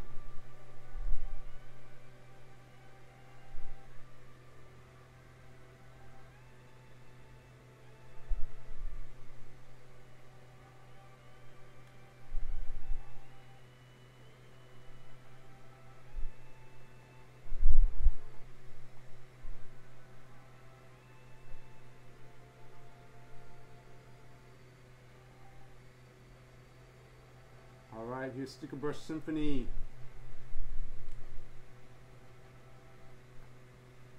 This was arranged by Brassman 388, composed by David Wise. A very wise composer. Yes, I played it. There were a lot of 16th notes and went by really fast. Let's remember. A lot of repeating 16th notes. Very intense piece.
Alright, thank you for the super chat.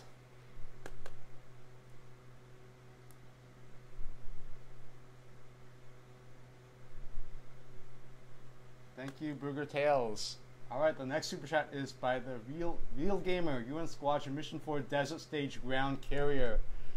Alright, let's check that out. I don't believe there's sheet music for this, so I'll have to transcribe it.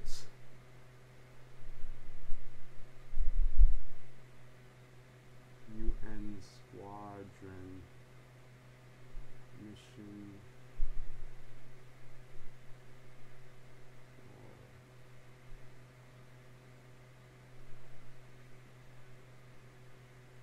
Alright, let's see how this is. Transcribe it.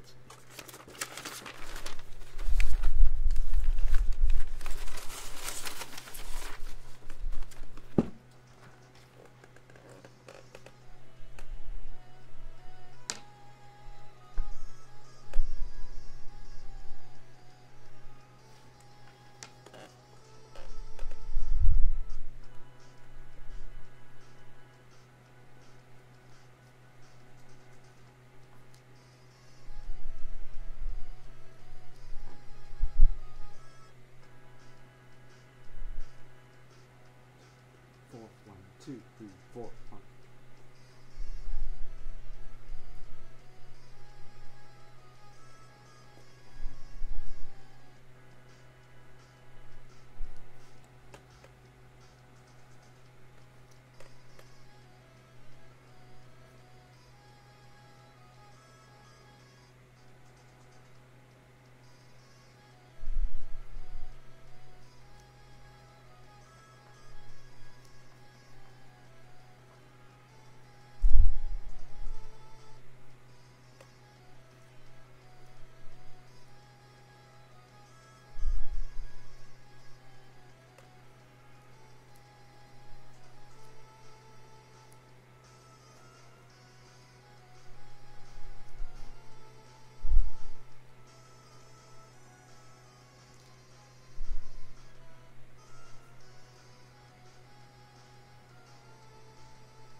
Alright, here it goes.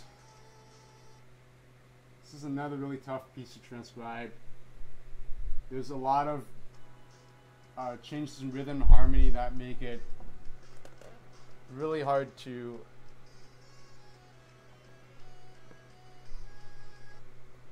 just, yeah, it's hard to just play this for some reason. This sort of music, the melody doesn't have a clear sense of where it's going. It's jumping around a lot. All right, so let's see how it goes.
So thank you for the super chats, Real Gamer.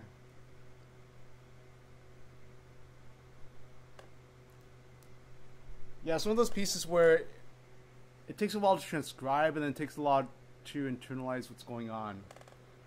So I mean, I could play it like, oh yeah, it's all flashy and everything, la la la la. Yeah, it would sound like that way, but like to really know where every single note goes, to be like really, to play a really honest arrangement of it, it would take time. It's easy to fake everything through and like, okay, I'm gonna go like, blah, blah, blah,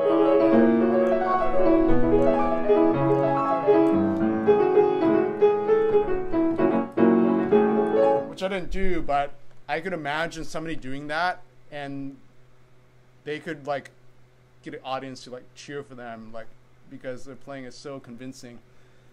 But it's not, that wouldn't be an honest arrangement of it. So to do an honest one would take a while because the melody goes this way and that way and that way and this way and this way and that way and that way, and then when you think it's going to go there, it actually goes there.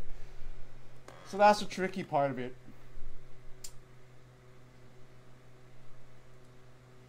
And again, it's probably this music wasn't composed to be played on the piano, so I'm making it hard myself by trying to stick to what the music is.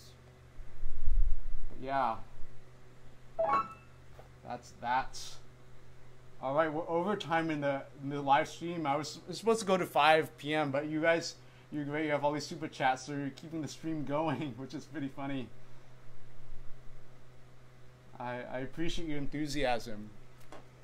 So these are all like encores by this point right now, right? These are like encores.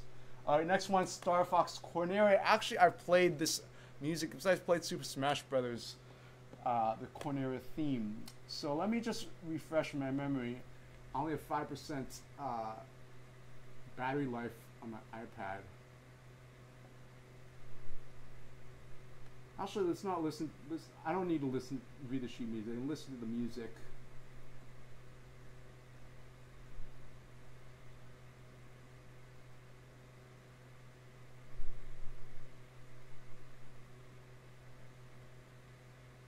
Johnny Flacco, you have to make a super chat. Loading, no connection, tap to retry. How's it loading? Blah, blah, blah, blah, blah. Are you still there? For some reason, the Star Fox theme isn't loading. Strange. Let's try another video. There.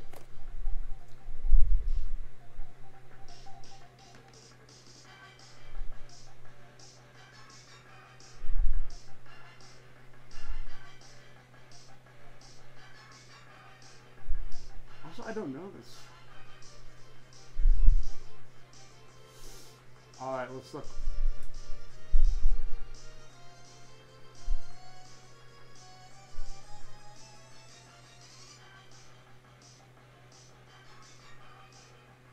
This is a different Cornera that I thought it would be.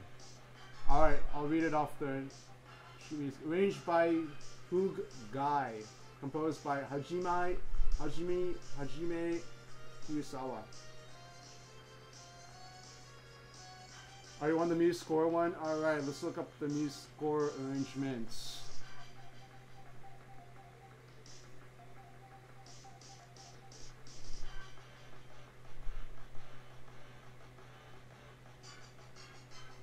Alright, there it is by Primal 9.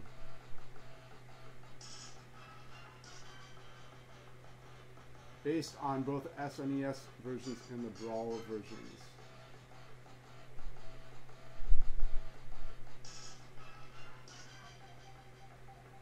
Alright, I see that one already. Alright, here it goes.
right. Thank you for the super chat, Crackbot.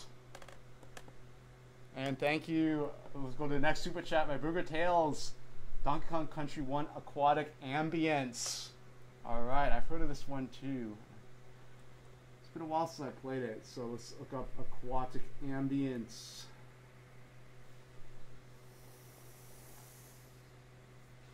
Getting bit by some mosquitoes here. I think a mosquito was flying around me when I was playing that.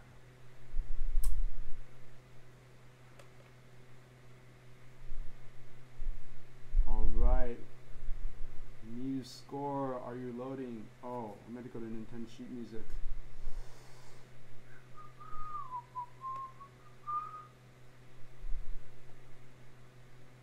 Bum bum bum bum bum. Dun dun dun dun dun. Dun dun dun dun dun. Alright, this is arranged by the Deku trombonist, composed by the wise David Wise.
All right, thank you for the super chats.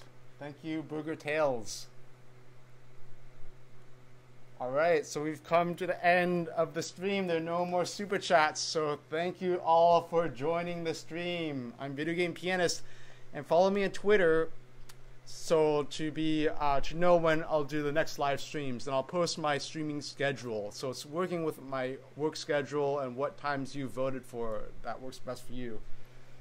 So I'm thinking of like Mondays and Wednesdays, like around 3 p.m. to 5 p.m. perhaps. So I think that's what I'm looking at right now. So I'll check out the schedule again, and I'll check it out. Then I'll post on my Twitter what it is. The schedule will be. So also follow me on Instagram, Facebook page, my Facebook page, and consider joining me on Patreon. So all the super chats you made, that's all fun and stuff, but if you want me to seriously look at your requests and arrange it and like really make it into like a really high quality YouTube video, that's what Patreon is for.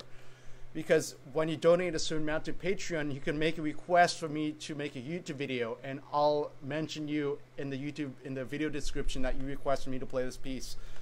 So right now I have like 3 requests I'm working on at the moment. Right now I'm still working on the Phenedrana Drifts from Metroid Prime. So that's coming along. It's coming along. You'll see how it is. I think hopefully you'll enjoy it. And I spent many hours working on it. So this is for creating the YouTube videos, because I want to expand my channel. I want to grow my channel. I want to get over 100,000 subscribers. So yeah, so click the subscribe button, click the bell icon too, so you get notified when I stream next. So that's that. Alex Avila, to play piano just like me, you have to have like similar life experiences that I've had, really. Like, you have to play video games, you have to exercise, you have to play piano, you have to eat healthily, all those things, they come into play. It's not like you, I don't know. Again, like, to play piano well, a lot of things to play piano well have nothing to do with playing the piano at all. It's about channeling that energy into playing the piano. It's like, that's the way it is. I mean, because piano's like a form of communication. It's like public speaking, right? It's not about how fast you move your fingers, because when somebody gives a speech, nobody cares about how fast somebody can move their tongue. Like, a good speech isn't about how fast somebody can speak. It's about what message they deliver. So that's what it is like for piano. Hopefully that makes sense. It's not just like, moving your fingers. I mean, dexterity is important, but you have to realize that a lot of things that go into piano playing have nothing to do with piano playing at all. I'll figure out a way we can drop sheets into, I don't have a Google account for that. I mean, I don't even know. I'll look into something feasible, So if you're in the Los Angeles area, I do teach private piano lessons. So, email me at videogamepianist.com if you're interested in that. You'll learn the piano right here on this piano if you want to come here. But I will teach at a community college, so if you want to take a class, it's a 1-unit class. I think it's like $100 for a 1-unit class, and it's a 16-week class. You learn there too. But the class I teach there is a group class, so you're not going to get individual attention as much as like a one-on-one lesson. So it's up to you. So that's that. And yeah, when I learn how to drive, perhaps I could drive to people's houses and teach piano, but I don't know how to drive yet. I'm learning how to drive, so hopefully I'll learn how to drive soon. So thank you all for joining the stream. I'm Video Game Pianist, and yeah, thank you. It's been a lot of fun. It's fun talking to you, and yeah, hope to see you again. All right. Thank you, Ludwig Schindler. Guten Tag. Auf Wiedersehen. All right. Bye-bye, everyone. Thank you. See you next time.